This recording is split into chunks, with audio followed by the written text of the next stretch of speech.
அனைவருக்குமே வணக்கம். சற்று முன் கிடைத்திருக்கக்கூடிய ஒரு மிக மிக முக்கியமான செய்தி ஒன்று வெளியாகி உள்ளது.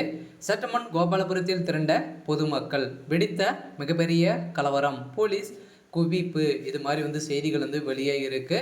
ஸோ இப்போ பார்த்தீங்கன்னா சமீப காலமாகவே பார்த்தீங்கன்னா ஒரு 2 நாட்களாகவே பார்த்தீங்கன்னா பெஞ்சல் புயல் எதிரொலியாக பார்த்தீங்கன்னா சென்னையே ஆட்டி படிக்கக்கூடிய அளவிற்கு தான் பார்த்தீங்கன்னா இப்போ கடும் மழை பார்த்தீங்கன்னா வரலாற்றிலே முதல் முறையாக பார்த்தீங்கன்னா 20 வருடத்துக்கு அப்புறம் பெய்யக்கூடிய மழையால் பார்த்தீங்கன்னா இப்போ சென்னை மக்கள் மிகப்பெரிய பார்த்தீங்கன்னா ஒரு சம்பவங்களாக நடந்துட்டு இருக்கு இல்லையா. ஸோ இது வரைக்குமே பார்த்தீங்கன்னா 200க்கும் மேற்பட்ட உயிர்கள் பறிபோகக்கூடிய நிலைக்கு திராவிட கழகம் இப்போ செயல்பட்டு வருது. இது பார்த்தீங்கன்னா இது வரைக்குமே முதல்வர் ஸ்டாலின் அவர்கள் பார்த்தீங்கன்னா சென்னை மக்கள் சந்திக்காத நிலையில் தான் இப்போ கோபாலபுரத்தை நோக்கி சென்னை மக்கள் திரண்ட சம்பவம் பெரும் அதிர்ச்சியையும் பெரும் பரபரப்பையும் ஏற்படுத்தி வரும் நிலையில் தான் இப்போ மிகப்பெரிய கலவரங்களாக கோபாலபுரத்தில் வெடித்திருக்கு. ஸோ இதை பற்றி தான் இந்த வீடியோவில் நாம் முழுமையாக பார்க்க போகிறோம்.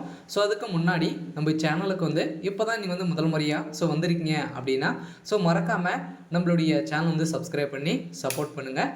ஸோ வாங்க வீடியோக்குள்ளே போகலாம். ஸோ பார்த்தீங்கன்னா இப்போ பார்த்தீங்கன்னா திடீர் பார்த்தீங்கன்னா இன்று காலையிலேயே பார்த்தீங்கன்னா கோபாலபுரத்தை நோக்கி சென்னை மக்கள் அனைவருமே திரண்டு அங்கு போராட்டத்தில் ஈடுபட்ட நிலையில் தான் பார்த்தீங்கன்னா முதல்வர் ஸ்டாலின் அவர்களுக்கு திராவிட கழகத்துக்கு எதிர்ப்புகள் தெரிவித்து வரும் நிலையில் தான் இது வரைக்குமே சென்னையில் பார்த்தீங்கன்னா வருடம் பார்த்தீங்கன்னா மழை பெய்யும் காரணமாக நிறைய மக்கள் பாதிக்கப்பட்டு வாழ்வாதாரங்களே ஒட்டுமொத்தமாக காலி செய்யக்கூடிய அளவிற்கு தான் இந்த மழை புயல் பார்த்தீங்கன்னா எதிரொலியாக மாமல்லபுரம் மெரினா கடற்கரை பார்த்தீங்கன்னா அலைகள் பெரும் ஆக்ரோஷமாக வந்திருக்கும் நிலையில் அங்கு பார்த்தீங்கன்னா அடிக்கப்பட சம்பவம், மக்கள் இது வரைக்குமே 150க்கும் மேற்பட்ட மக்கள் பார்த்தீங்கன்னா காணாமல் போயிருக்கக்கூடிய சம்பவம் தான் சென்னை மக்களிடையே பெரும் அதிர்ச்சியை அளிச்சிருக்கு.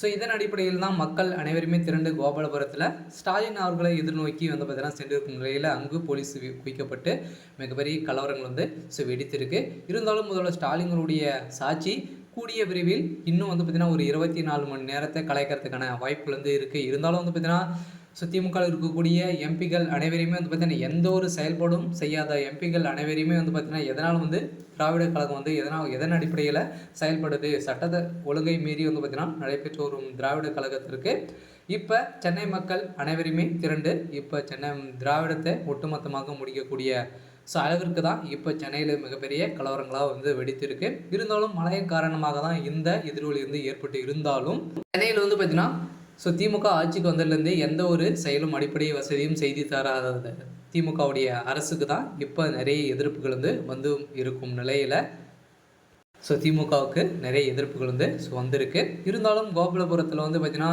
முன்னாள் முதல்வர் கலைஞருடைய வீடியோ பார்த்தீங்கன்னா பெரும் கடல் போல காட்சியளிக்கக்கூடிய நிலைமை தான் வந்திருக்கு. ஸோ இதனால் பார்த்தீங்கன்னா மழையின் காரணமாக திராவிடத்தை ஒட்டுமொத்தமாக எதிர்க்கக்கூடிய அளவிற்கு இப்போ சம்பவங்கள் நடந்திருக்கு. ஸோ இருந்தாலும் என்ன நடக்க போகுது அப்படின்றத வெயிட் பண்ணி பார்க்கலாம். ஸோ இது மாதிரி செய்திகளை தெரிஞ்சுக்கணும் அப்படின்னா மறக்காமல் நம்மளுடைய சேனலை சப்ஸ்கிரைப் பண்ணிக்கோங்க. தேங்க்யூ.